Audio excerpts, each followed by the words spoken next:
You're welcome to ask anything you like. There's no barriers, no limits here, right? Anything is okay. Doesn't matter. Yes, please. Now, Yeah. when we are dealing with people, Yeah. we do come across people that we get angry or whatever. Yeah. How do you Yeah. deal with such people? The get concentration Yeah. might work in the reverse order. Yeah. Yeah. Yeah. So, I understand. Yeah. It can work really well. Yeah. The concentration. But when you are dealing with a person that you don't like to be with, Yeah. it happens in our life. Sure. How Yeah. do you deal with the person? Okay, how do you deal with people who you find difficult and make you anger and irritate and all those kind of things? Yeah, I think that's a very important point, and it's something that affects us everywhere, every aspect of life. And of course, it also affects you as a monk as well. This is part of life, really. And there's many replies to that. But the reply I gave this morning in this morning's talk is that the best way is to understand that people just are the way they are, not because they want to be difficult, right? You may find somebody very hard to deal with in life and very upsetting in many ways, but remember that they are the way they are because they have been conditioned to be the way they are. Often people want to be a different way. If they know that they are irritating others, actually nobody wants to irritate other people. It's a hassle. If you are an irritation to the people around you, you become incredibly unpopular. You become a pain in the neck for everyone, right? Nobody wants to be like that. So remember that the reason why people are the way they are is because they have been conditioned into being that way. It's all about cause and conditions in the past, creating the personality that you have now. And even if they want to be kind, they can't help themselves but to do the wrong things. Even if, and I'm sure all companies have the kind of troublemakers, right, in the company who kind of make things difficult. This is what I've heard anyway. There's always somebody who's difficult. Remember, they are the way they are because they have been conditioned into being what they are. Often people want to be different. If you're not able to do the right thing, if you're not capable of doing what is nice and what is kind to others because of your conditioning, and the bad things come out, even though you want to be good, then how can you feel about such a person? You have to have compassion for them, right? They're not able to actually live up to their own standards because the conditioning in them is so strong.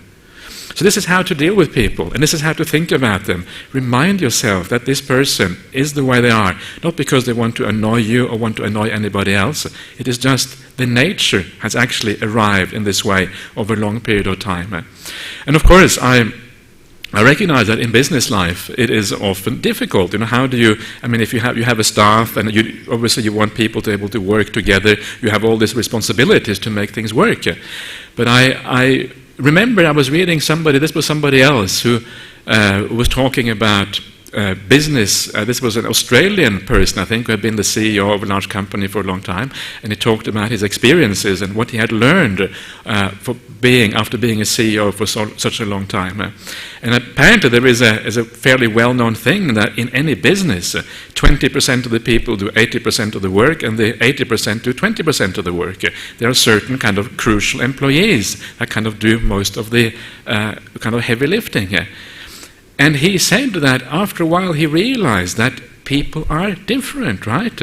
That it's not about bringing up everybody up to the level so everybody is the same, everybody is equally efficient.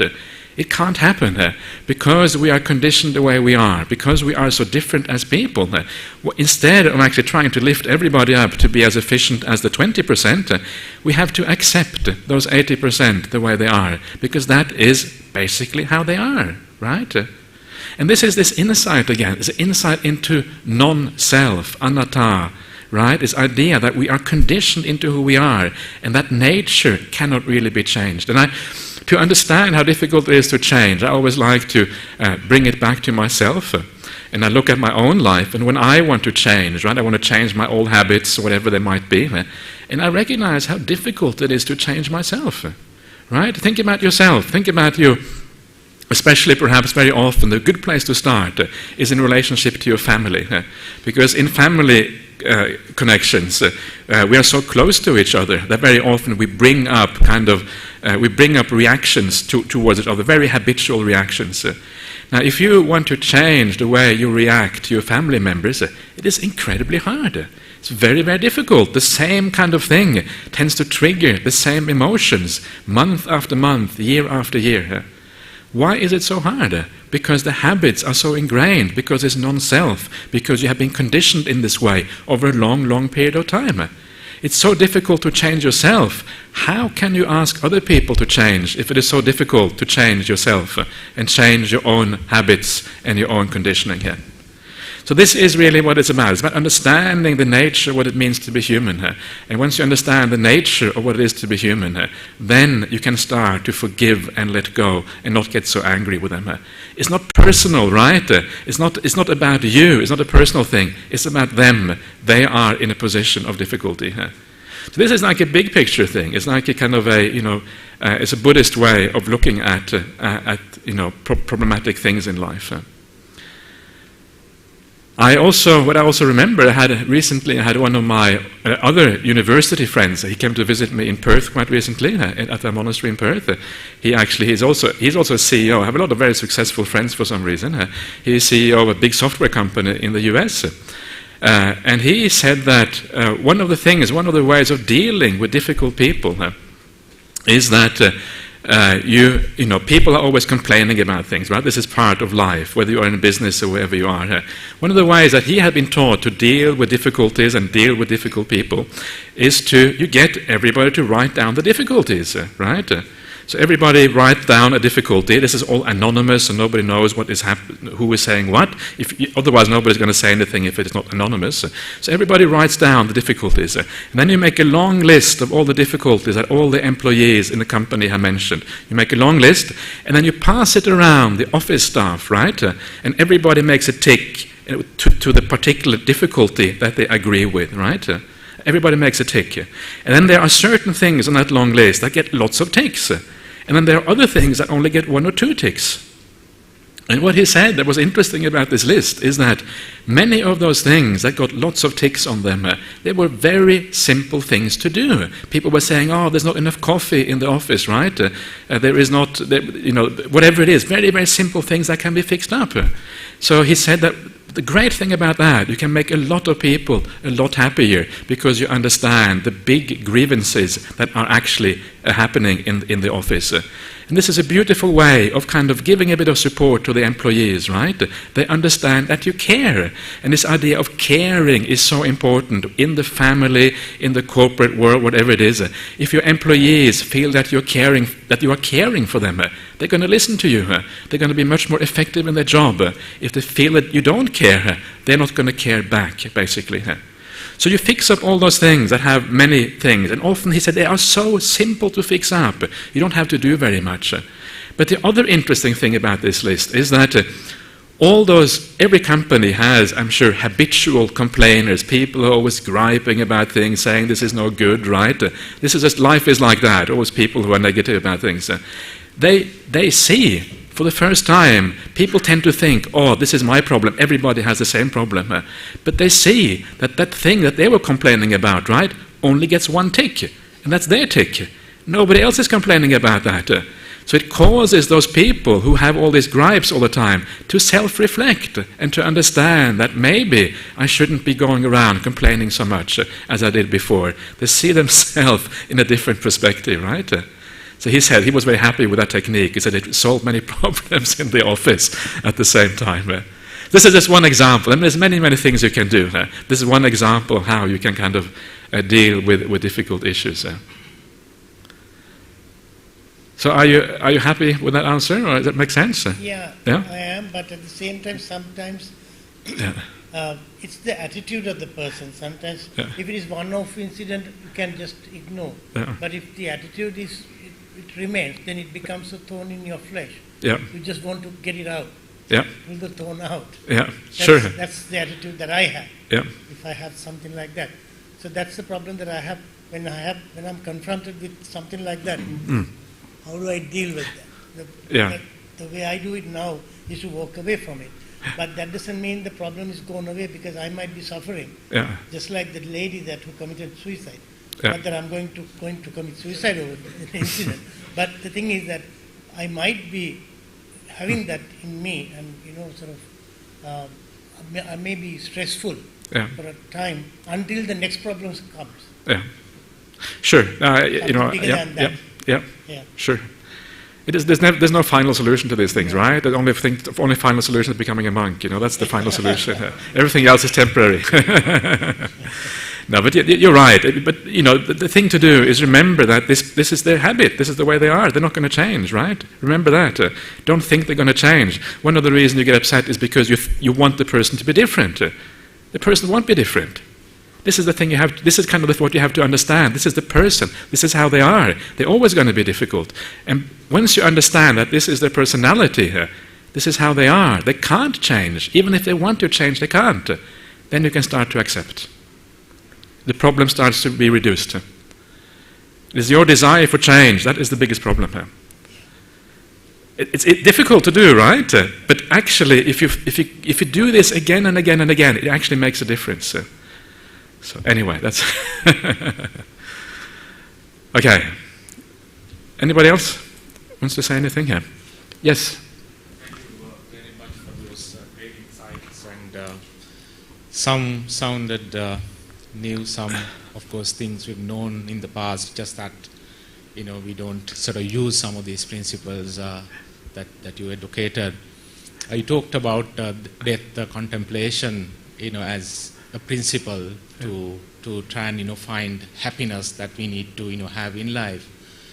But as far as businesses are concerned, given that opportunities are limited for every single business organization, regardless of which industry or which segment of the business you're in, you got to have very high level of optimism in the minds of your employees to be able to drive them towards achieving results. Yeah. And in business, you need to succeed to be able to achieve those commercial objectives. And in business, performance is all about achieving results, and then results in terms of goals that we set at the beginning of the year are extremely optimistic.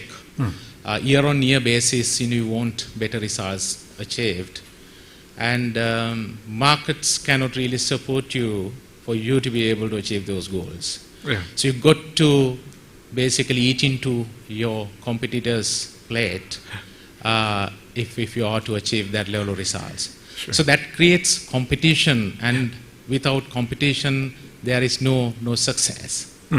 So that's your professional life. So how do we, balance the two? I'm struggling to understand. Thank you. Sure. Yeah, this is always a problem. Competition must, in the end, must always cause conflict, must cause problems. That's the nature of competition, right? You compete in school and you compete in life for a partner, in life for a wife or a husband. Competition is always a problem. And this is one of the things the Buddha says. The Buddha says very clearly in the suttas that when you have desire, competition is about desire. I want to win, you want to win. I want this partner, you want this partner. I want this. Whenever you have desire, it always also leads to ill will and negativity and harm. Desire and harm always go together. So there's always going to be a degree of conflict in business. It has to be there. It's part of life. So your job is to minimize it. That's basically your job. Your job is to understand what you're doing to a competitor. Your job is to understand the pain and suffering they may have if they go bankrupt, right? I've had this question asked to me before. What I'm doing, I'm being really ruthless. My competitor's going bankrupt. What should I do? Well, at least if you understand their suffering, then maybe you can hire them, right? Maybe they have some good qualities. So you hire them, say, okay, come, be part of my team. You can do this part of the job instead, right? Something like that. And you look at things in a new way. Or if they are suffering really badly, maybe you can help out in some other way. But the most important thing, I think, and this is what I have seen with many people who've had success in business, and this is if you consistently try to do what is right, at least within your company, with the people that you are with, the people who are closest to you, if you consistently apply Buddhist principles in daily life, you tend to have success. people start to trust you. People start to feel at ease in your company. I know a lady who's one of the top executives of Hewlett-Packard in Singapore, and she has kind of risen up through the ranks in Hewlett-Packard, and she rigorously applies Buddhist principles in everything she does, right? Towards her customers, towards her employees, towards her superiors, towards the people on equal footing. I don't know what she does with the competitors, but that's what she does, and she rigorously applies that. And because people feel they can trust her, people feel at ease in her company and all these things, she kind of rises to the top. And what I have seen in my life is that those people who win, winning is all relative, but those people who go the highest in the corporate world are not the people who are the most ruthless. The most ruthless are the people who get distrusted. Nobody trusts you after a while. Nobody wants to deal with you because you're too ruthless, right? The people who have the most success are the people who aren't really all that interested in advancement, right? You're not a threat to anybody. You're just kind. You're just a good person. But because people see those good qualities in you, and because nobody is afraid of you, you just drift to the top all by yourself. You're drifting on your abilities and on your morality, on your sila, rather than on the basis of your being ruthless or whatever in competition. So you're right, and I think that is perhaps the price you have to pay in business. Yes, there is going to be that problem out there with competitors. There's always going to be competition. Be kind, be good wherever you can, and sometimes people are going to be hurt. See if there's anything you can do to help alleviate their situation as well, if you get there, whatever that might be. But I think that is probably a price you have to pay. That's how the capitalist economy works, right? This is the whole underpinning of society.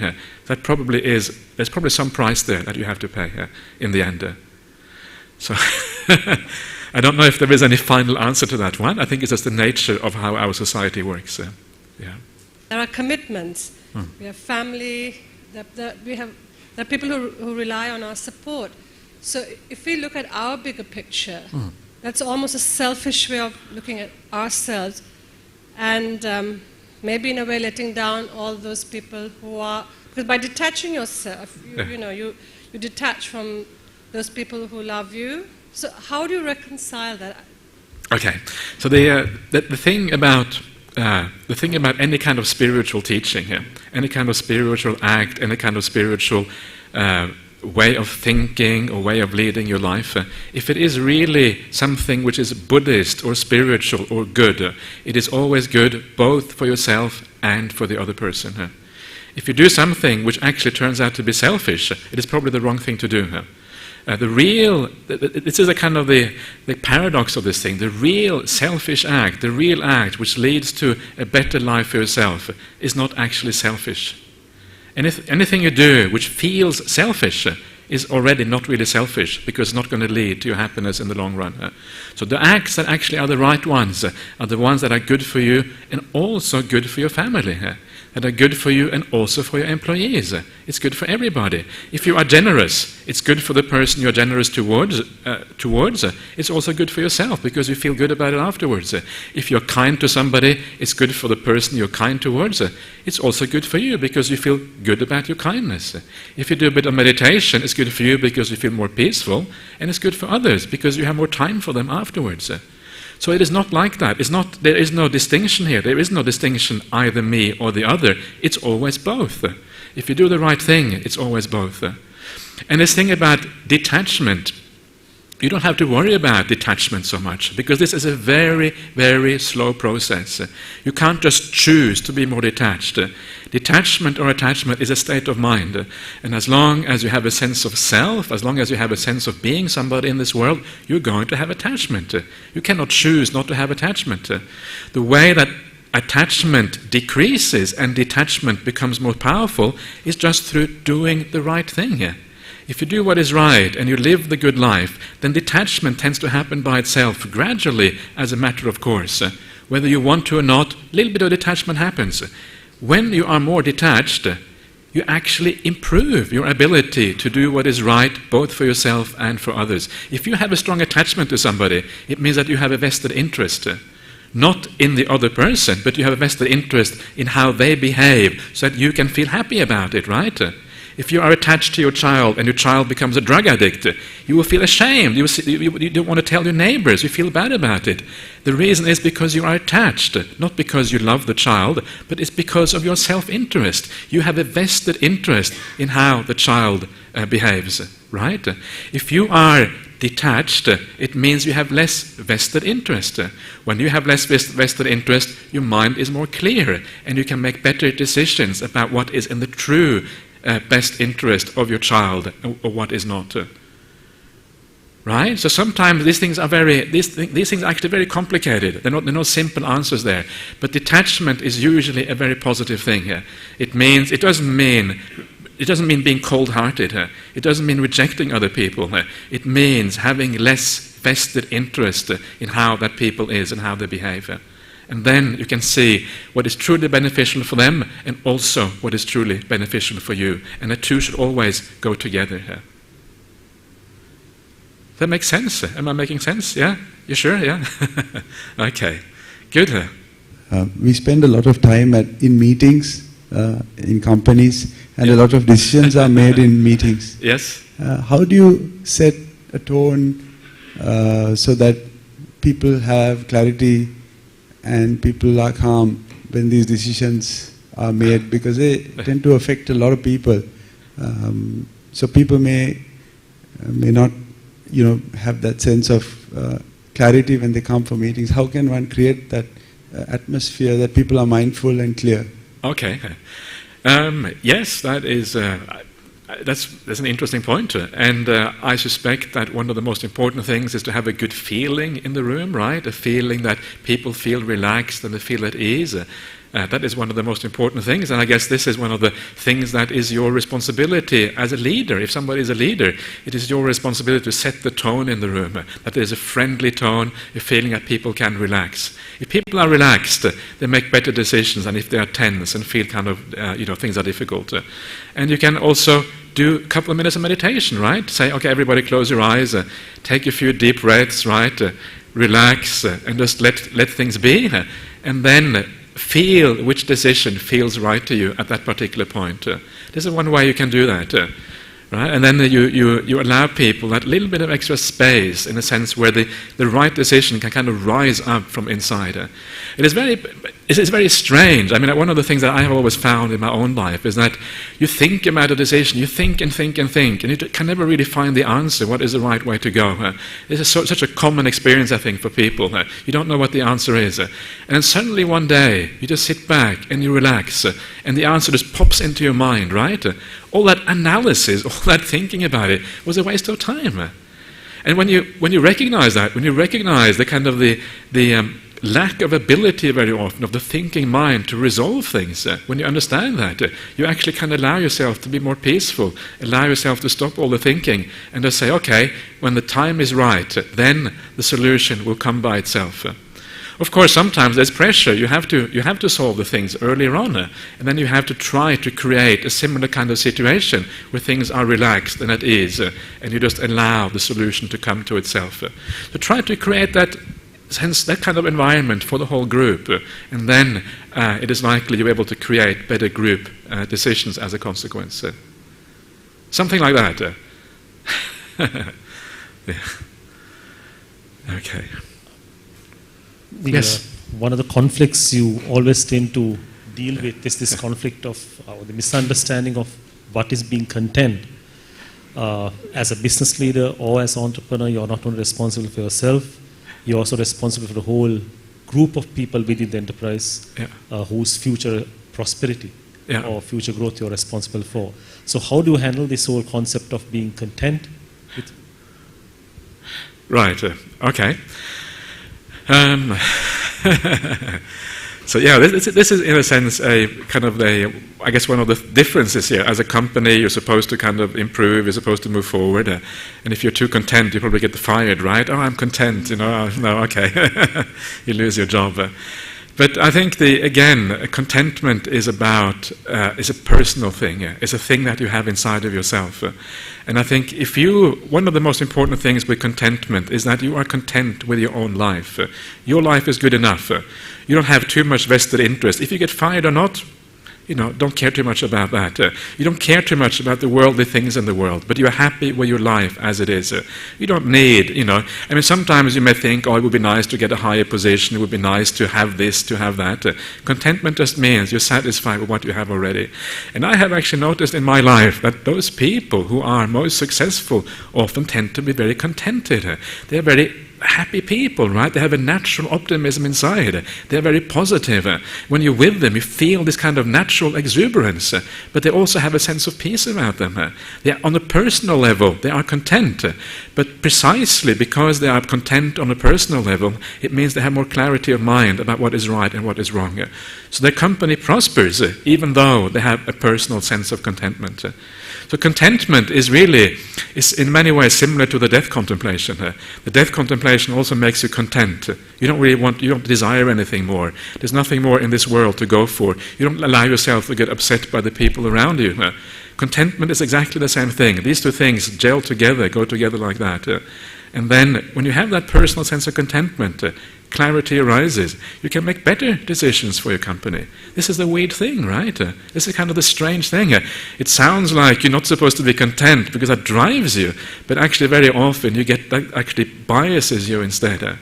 I don't know, I've heard about some of the people who are traders on the stock exchange and these kind of things, people who do trading all the time, currency trading or stock trading or whatever it is, and they have personality tests to find out what kind of person does these things well. And the people who are too anxious and have too many defilements and too much desire to win or lose and who are afraid of these things, they're often the people who don't succeed. The people who are really cool about this, right? They don't really care whether it goes up or down. They are the ones who often kind of succeed in this kind of stock trading things, because you have to have a very incredibly cool kind of personality. That's contentment. Contentment is about being cool, right? So you have that coolness with you, you have a personal sense of contentment, and then clarity arises as a consequence. It's strange, it sounds like a paradox, but actually it isn't. It actually is the way I think things work. I always found that the people who are... one example is it's actually another friend of mine. He is a Buddhist in Norway. And they have recently purchased some land in Norway to start a Buddhist monastery over there. And he is the one who finances this whole Buddhist monastery. It's a kind of 100 acres, right? They want to build a nice monastery, and they have invited me a few times, but I haven't been interested. They're going to maybe find somebody else. But regardless of all that, he is the kind of person who he built up a company from nothing, from zero, to being a very big and successful company. And it was sold off to Reuters a few years ago for a large sum of money. And now he has all this money in his bank, and he wants to use it to build monasteries, right? And he's a Norwegian, not even, well, he's Buddhist now, I suppose, but he wasn't born as a Buddhist. And what a wonderful thing that is. And I remember he was asked in a newspaper interview, because it was obviously, when you have that much success, you tend to get interviewed by the newspapers. And this journalist asked him, well, you must be really pleased, right? You built this company all from scratch, and now you have made all this money. And he said, and his reply was, the money was just a side effect. Right? I wasn't interested in the money. I wasn't doing this for the money. The money was just a side effect. I did this because it was fun, because it was the right thing. I built up a company out of the sheer joy of doing what is right and what is good. The money is a side effect. I never cared about that. So he was the kind of person, and when you meet him, he's the kind of person who is naturally happy, naturally joyous, a contented kind of person, basically, and he is the one who had success. And that's what I often find in my experience in life. So, the paradoxes of existence. Yeah.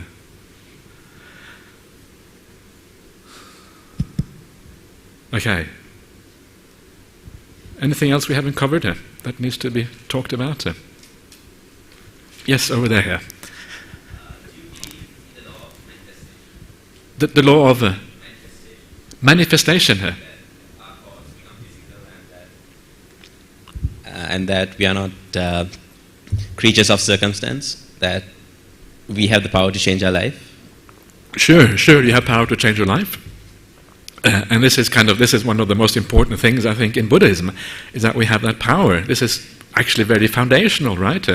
And I was giving, I don't know if were you there at the talk this morning? No, you were not there, okay. I'll give you an example of how this works, because I mentioned this at the talk in the Q&A session this morning. And the way that you can actually feel for yourself how this works is by looking at your actions in daily life and how they affect your mind. And you will actually see that there is a very close relation between how you act and how you feel inside of yourself. You have to have a degree of mindfulness to actually be able to appreciate this, but if you have enough mindfulness, you will see this very strongly. And notice that when you do an act which isn't very kind, right? Sometimes everybody does acts which isn't very kind. It's just nature. And I look inside of myself. If I say something which wasn't quite right, even if I think a thought which isn't quite right, what does it feel like? And what it feels like your energy level gets depleted. You feel less happy, you feel less bright, you feel as if there is a burden happening inside of your mind, right? And that is how you can understand that you are creating your own future. If you keep on doing what is bad, you are building that burden in your mind. You're building that darkness in your mind, that lack of brightness in your mind. You're expanding that until the day comes that your mind is basically not very good place to be at all anymore. And if your mind isn't a very good place to be, you're not going to be a very happy person. That's basically what we are, is our minds, right? So you can see this. I encourage you, feel that, experience that, and that's how you can understand how you're actually building up your future and also the present. And the opposite is if you do something kind. Watch yourself. You do something really kind towards somebody else, right? You say something nice. You think a thought of metta, may you be happy, may you be well. How does that feel? And you feel, if you do it from your heart, it really is heartfelt. You feel a brightness inside of yourself. You feel energized. You feel like you're lifted up. You feel like you're chucking out some of the burdens that are holding you down, and you are soaring, right? That's what it feels like. And you know from that if you keep on doing that, you're going to build a mind which is brighter and brighter and brighter, and you're creating a future for yourself in that sense. So this is how you manifest the future.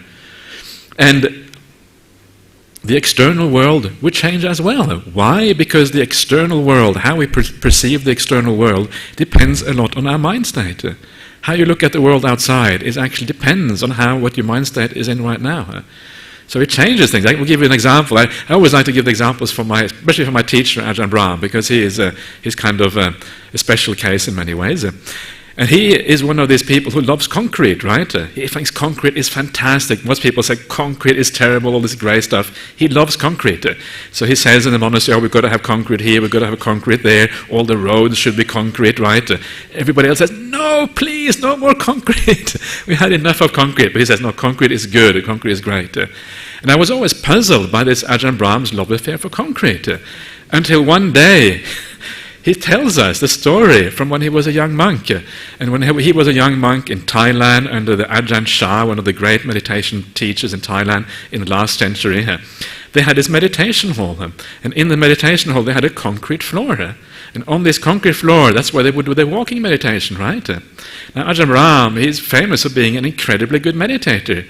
So when he would do his walking meditation back and forth on this concrete floor, he would say the concrete floor was like this explosion in colors, right? Well, this incredibly beautiful thing. Because when your samadhi gets deep, your perceptions change profoundly. And all he sees is these beautiful colors and these magnificent shapes coming out of the concrete. That after that, he has always loved concrete, right? And this is how things work, and this is essentially true for each one of us. The world outside is dependent on the world inside. Remember, in ordinary world, we tend to divide between our inner life and our outer life as if they are two separate things. But in the end, life is just about experience, right? You experience stuff, and everything from the outside also is really just felt inside of you. Okay, you see these curtains, you see this roof, but where is it all seen? It's seen inside your mind. It's really, in the end, everything is experience. That is the most basic currency or unit of existence, is experience. And that is all relates back to your mind and how your mind works.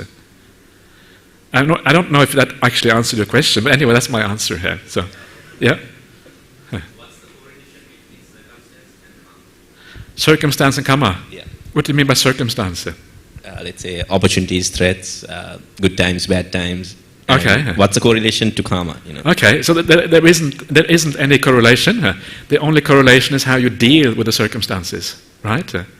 So that's where it is. It's how you deal with it. That's the correlation. So if you are in very difficult circumstances, but you deal with it in a skillful way, you create good karma. If you are in a very difficult circumstances, but you succumb to the difficulty and you deal with it in a bad way, you create bad karma. So the circumstances are just a potential. They are nothing in themselves. So it's basically the meaning that we give. Yes, it's the meaning that we give. And this is another...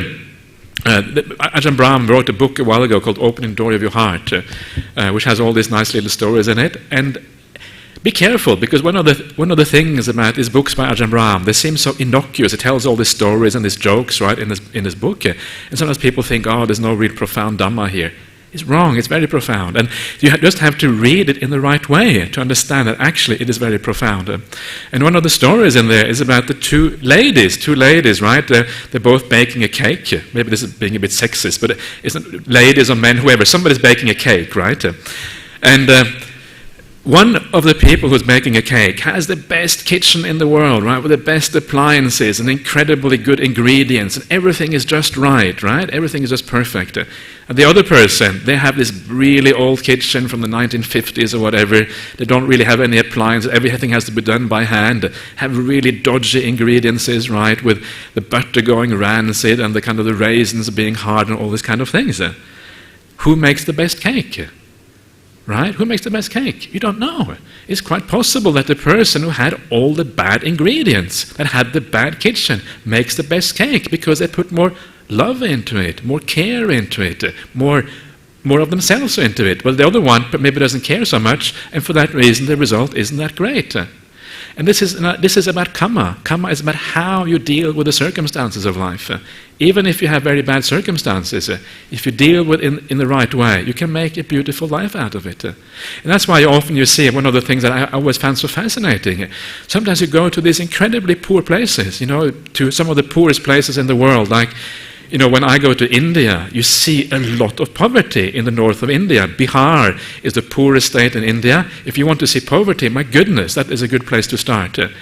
But sometimes these people who have this incredibly poor, they have this beautiful smile on their face. And there is a real sense of happiness there.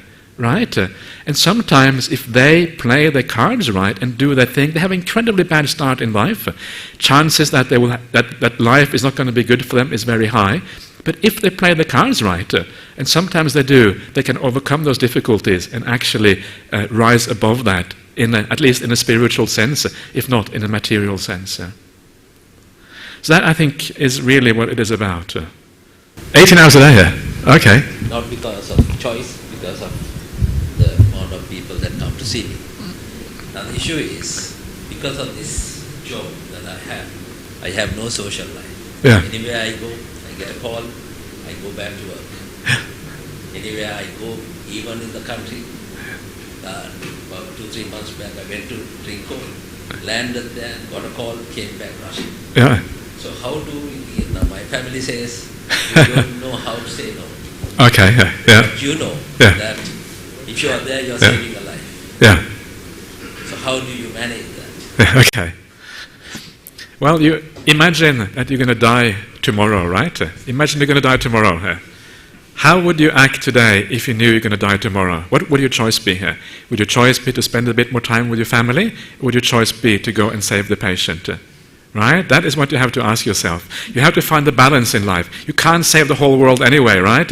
Even if you work 24 hours a day, you still wouldn't be able to save anybody. There's always limits. And sometimes you have to accept that there are limits. And once you accept that, you can remember your family. This is a choice that you have made, right? You have made a choice to marry somebody. You have kids, presumably. You have children. You have a wife. They need you, right? You're their father. You should be around for them a little bit. So remember, it's so important to find that balance. So if you're going to die tomorrow, what is the right balance today? This is one way of finding that solution. Because in ordinary life, things can get too hard to resolve. And I think that when you look the thing is that what you're doing is either way is a wonderful thing, right? I mean, you being a neurosurgeon, you're helping people, is wonderful. Being with your family is also wonderful. But just remember that you have responsibilities in both places, and that is why it is so important that you find a balance for that. And if you can find that kind of balance in your life, I think it will be more enriching, right? If you eventually one day comes and your kids say, "Dad, you weren't really a good dad, you were never there, you're always looking after everybody else, but not after us, right? You chose to have us, you're not looking after us." Then you won't feel very happy with that, right? You feel a little bit guilty and you feel a little bit bad. So make sure you don't get yourself into a situation where maybe later on you will regret your choices. Remember that responsibility. And then you can say listen to your family as well, to what they have to say. Because probably they're coming from a heartfelt place, right? They really want to see you more. So it's not easy. I mean, especially in your case, because you're doing so much good either way, right? It's very, very hard to make a clear choice. But, so really it's up to yourself. You have to answer. Tonight, when you go back home or wherever you're going, sit quietly for a while and allow the answer to arise by itself, right? That's what I've been saying. And then hopefully you will find the right answer that way. Reverend sir? Yes, sir. I have a question. Please, sir. Yeah. You mentioned that in an organization it's really a smaller percentage most of the work. A larger percentage is just there, passengers. Yeah. So invariably those who are not effective, they don't realize that they are not effective. Sure. And this tends to create jealousy. They obviously don't realize that they are not effective, but the others are doing the work, but still they feel there should be equality and they should have their due place and so on. Who is jealous? The people who do less? The employee. Those who are not very effective. Yeah, they get jealous of the others. Very jealous of others who are doing well, not realizing their own, lack of whatever. So how do you deal with such people who don't realize that their input is not that great? Okay. And that jealousy is very apparent in a lot of organizations. Sure. Yeah. It is very difficult because people are deluded by nature. People cannot see things clearly, and this is just the nature of human beings. So it's actually very hard to pull people out of that delusion and to show them what is going on. So maybe what you have to do is to have some kind of neutral way of assessing people, some kind of neutral benchmark, and that benchmark then becomes the way of assessing people, so they can see for themselves that actually the other person is actually more efficient. They're actually dealing with this in a better way. Because that neutrality means that it's not personal anymore. They won't come back to you and say, "Oh, you're treating me badly." There actually is a neutral benchmark which actually decides who has actually performed better, if you like. That might be one way of doing that. I don't know if having all these benchmarks is a good thing or a bad thing in a company. I don't really know that. That takes away the personality, the personal conflict in that kind of situation. And sometimes there's not much you can do. Sometimes there just isn't. Sometimes people will get jealous, and sometimes you're just going to have to shrug your shoulders and say, "Okay, this is life. People get jealous, and that's what happens." And then, if they leave the company as a consequence of that, it's not such a big loss anyway. If they did only a small job, so you haven't really lost very much anyway. So you have to do the right thing, right? If you are a manager, you cannot allow people to rise up just because they feel jealous. That would also be the wrong thing. It is their problem that they are jealous. It is their defilement, and it's something that eventually they will have to understand for themselves. But the very fact that you understand the problem, you understand the situation, means that you can have a degree of compassion for them, right? And it means that you can talk to them in a nicer way because you understand their feelings. It's not nice to be jealous. It's not nice to feel that somebody is overlooking you. And then you have a sense of compassion instead. And then your communication with them will also be much better. And then you might be able to make them understand what is going on and why things are happening in this particular way. But I'm very happy I'm not a manager, right? It's a really good thing. I'm a monk. I can go back to my little hut in the forest and just kind of chill out, and have a good time. I'm very, very happy about that sometimes. I think it's very hard. And sometimes the decisions you have to make are obviously very, very, very difficult. So I don't envy you, these kind of things. So you were asking how important it is to understand the suttas from the Pali or the Sanskrit, or is English good enough? Sure. The answer to that is I would not recommend ordinary people to, I'm a monk, I'm a professional, I do this full time, right? So for a monk or a nun, I think it is useful to learn the Pali, because this is your life. But I think for ordinary lay people, I think it's just takes too much time, right? Unless you're some kind of language genius, and all you have to do is open the books and you kind of understand it very quickly. In that case, maybe, but most people aren't language geniuses. It takes a lot of effort to learn Pali. And so for that reason, I would say, no, don't do that. If you can even read the sutras at all, you're already doing far more than the vast majority of people. Majority of people don't read the sutras. I have never stayed in Thailand myself, but many of my fellow monastics have stayed in Thailand as monastics. And they say that, sometimes you can ask another monk. You mention in passing the Digha Nikaya. Digha Nikaya is the long discourse of the Buddha, right? And they look at you with a blank look in their eyes. I've never heard of the Digha Nikaya before. They don't even know what it is. This is a very basic teaching of Buddhism, right? So this is the kind of problem we are up against. People don't even know what the basic teachings of Buddhism are. And this is what we see around the world, Buddhist or not Buddhist. So if you can even read the sutras, you are already ahead of 99% of Buddhists in the world, if you even open the sutras in the first place. Maybe not 99, but 95% of Buddhists in the world, you're already ahead of those, even by just opening the sutras as such. So don't be too kind of... put the bar too high. If we put the bar too high, we'll never get anywhere. Start reading the English and enjoy that. If you don't understand, then come to somebody who understands and ask questions about it. If I can follow up on that, how do you instill the Dharma in the current generation? Because when we were growing up, we grew up in an environment where we were taken to temple. We were compelled to learn some of the gathas, but our kids don't have that environment anymore. But is that important, or is it the more spiritual teaching that is the greater importance? I think, I don't know if it matters that much whether you get taken to the temple as a child. You hear all this kind of this verses in Pali, nobody understands what's going on, you light a bit of incense and the monk said something you don't understand, and then you go back home. I mean, it's okay, you become a Buddhist in name only, right? And you don't really become a Buddhist of your heart. I think one of the powerful things is if you don't go to the temple every week in this way, that you actually make a real choice in life. How do I want to live? And that if you make a real choice about things, it is much more powerful. It is just like me. I became a Buddhist from nothing, and I think that is one of the reasons why I'm very committed to the Buddhist thing, precisely for that reason, because I actually chose it myself. So I think there's a lot of good things coming out of that. It's not, what's the point in having a vast number of Buddhists who don't do anything with the Buddhist teachings? It's pointless. The whole purpose of the Buddhist teaching is to practice it. It has no value if you don't practice it. This is a very different, the great difference between Buddhism and other religions. In most other religions, is about faith and belief, is the essence of the teaching. In Buddhism, the essence of the teaching is the practice, how you live your life.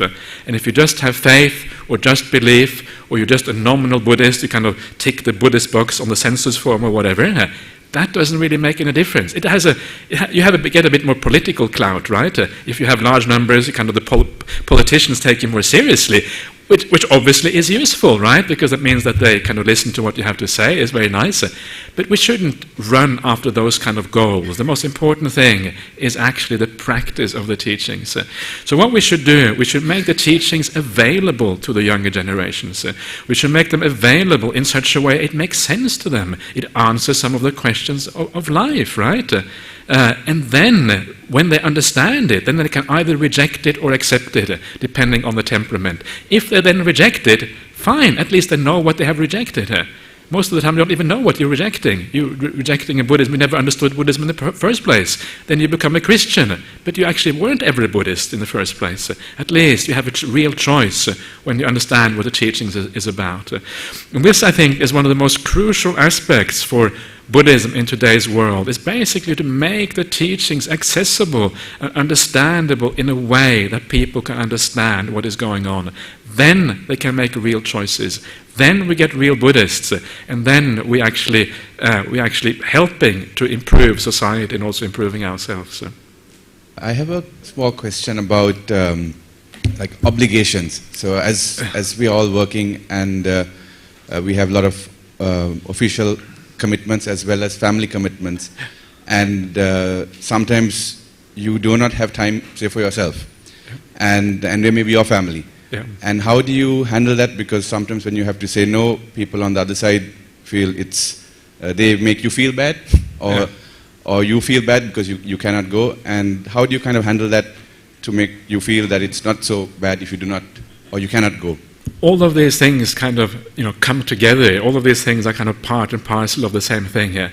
If your general attitude towards people is kindness in ordinary life, and you're kind to people, whether it's your family, your business, or whoever else it is, if you're generally living the right life as a Buddhist, people would normally have more time, find it more easy to forgive you for your not being able to do everything in this world. And this is actually the most important thing. If we kind of start off in the right way, we start off with the right foundation, people will tend to be much more understanding of you as a consequence. So this is what I think actually is the most important thing. So if you generally treat your wife, you're married, yeah? Your wife, your kids, your parents, all the social obligations that you have, if you generally treat them well and they feel that you're coming from a good place, doing the right thing, they will also more easily forgive you when they understand that you have other obligations that you have to look after, right? So you have to basically show that you care, right? Show that they are important to you, that they are important parts of your life. And the same thing in the company life. Show that you care there as well. And this feeling is very powerful. When you feel that you are cared for, wherever that is, people will tend to be so much more caring in return, so much more forgiving in return as a consequence. And then it's much easier to deal with. But of course, it is not perfect. It's never going to be 100%. There's always going to be times when you will feel a little bit guilty, perhaps, right? And you just have to recognize that you cannot do everything. There are limitations on you. There's no reason for you to feel guilty, not to allow other people to control your emotions. One way of doing that is, again, do a bit of meditation practice. Calm down a little bit. Get clarity about things. When you have clarity about things, you can make decisions that are more, I know this is right. And you don't feel so bad about it afterwards, right? Don't make decisions when you feel emotionally upset or emotionally attached or whatever it is. When you make decisions then, it often has a component which makes it more easy to regret the thing afterwards. So these are very, very basic things, but it's not going to be perfect, right? Let's face it straight away. All you can do is kind of reduce the problem a little bit and then take it from there. Okay. So it would be nice if there was kind of the final answer, right? This is the final answer. If you do this thing this way, then everything will kind of resolve itself. But in the end, there is no final answer to many of these questions. All we have to do is manage it to the best of our ability. Reverend Sir, having listened to you about compassion and clarity in all of what you've said about slowing down, if you take one of the most successful companies in the world, it was run by Stephen P. Jobs, who's no longer among us. Yes. Yeah. But if you read his biography, you talk about what a bad boss he was, what a bad husband he was, what a bad father he was. Yeah. But he's run the most successful company probably to date. Yeah. How do you explain that karmically? I mean, compassion and all of that is not in his vocabulary, but he continues to produce the most amazing numbers quarter after quarter. Yeah. Yes, That is interesting, right? And it shows you that there are so many factors coming together. Compassion often isn't enough. Compassion sometimes doesn't even work. There are so many things coming together that create success. And Steve Jobs was supposed to be a Buddhist as well, right? He was a bad example, right? Don't do what he did. He went the wrong way. So this is where what I was talking about before becomes so important. Remember the idea that this life is only a tiny sliver. It is about the much bigger picture that really matters. Now, I think what happened with Steve Jobs, he was probably completely obsessed about this life. He was an incredible perfectionist, right? He was famous for being just shouting at people, saying, this is not good enough, we have to get it better. And that is basically how he succeeded in business. Incredible perfectionism, incredible focus on this life, forgetting the bigger picture.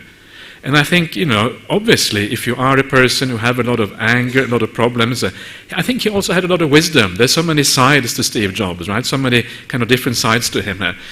So if you... So does it mean that in his previous life he's done a lot of good? It has done a lot of good in a certain way, right? To become wealthy or whatever, possibly. But in another way, he hasn't done good, because he has obviously created a character which is a bit angry and irritated and difficult to deal with. So he has done a mixture of good and bad. And the goodness came out in his wealth, the badness came out in his character. What do you think is most important, to be incredibly wealthy or to feel happy about yourself? I have no doubt what I would choose. I want to feel good about myself. I want to feel happy. I see so many miserable rich people in the world. What's the point of being rich and miserable? It's much better to be kind of an ordinary person and actually feel happy in your heart. I find the more inspiring examples in the corporate world. I know that many people kind of idolize Steve Jobs, but I think you're right. He wasn't a very good example at all. But some of the people that I find very inspiring are people like, at least to some extent, I don't know the details, but people like Bill Gates, for example, or Warren Buffett. Warren Buffett is kind of the richest investor in America, the second richest man in the world or whatever. And the way they deal with their money, I find incredibly inspiring. Here they are. They have more wealth than almost anyone, like they have more wealth individually than some countries have, right? They're more wealthy than some of these very poor countries in the world. And the way they spend that wealth, starting up foundations to give it all back to society again. Wow, it is so inspiring. They have spent their whole life building up this fortune. That's the first half of the life. The second half of life is to give it all away. Right? And that's when you understand why they got wealthy in the first place. They got wealthy in the first place because the seed of generosity and kindness is very deeply embedded in them. And that's why they continue that act of generosity and kindness in this life. I find that very inspiring, much more inspiring than the Steve Jobs. Yeah, Steve Jobs, he made some kind of nifty little things like the iPad and the, this kind of stuff. But at the end of the day, big deal. Isn't it much better and much more important to build a beautiful mind and a beautiful heart? Isn't that what really matters in this world? So remember the big picture. And that is where I think Steve Jobs went wrong here. And when you remember that, then you will take a different tack in these particular matters. Is that what you're asking, or am I getting the question completely wrong here? Yes? Yeah, okay. Thank you. Thank you, Bhante. In most sutras, at the end, you find this statement which says, it was beautiful. It was like uncovering something that was covered. It was like lighting a lamp when there was darkness. It was like showing a path to a person who didn't know how to go. In the last 2 hours, you tried to do that, and I think all of us benefited, and you brought out beautifully that there are no digital yes or no answers to life. And that is one of the most profound things in Buddhism. It's not this or that, so that's more than that. I think you got us to think that. Much merit to you, Bhante, and may your path be straight and strong, and may you be well and happy. Okay, very good. Thank you. Thank you. Yeah. Thank you very much. Very good.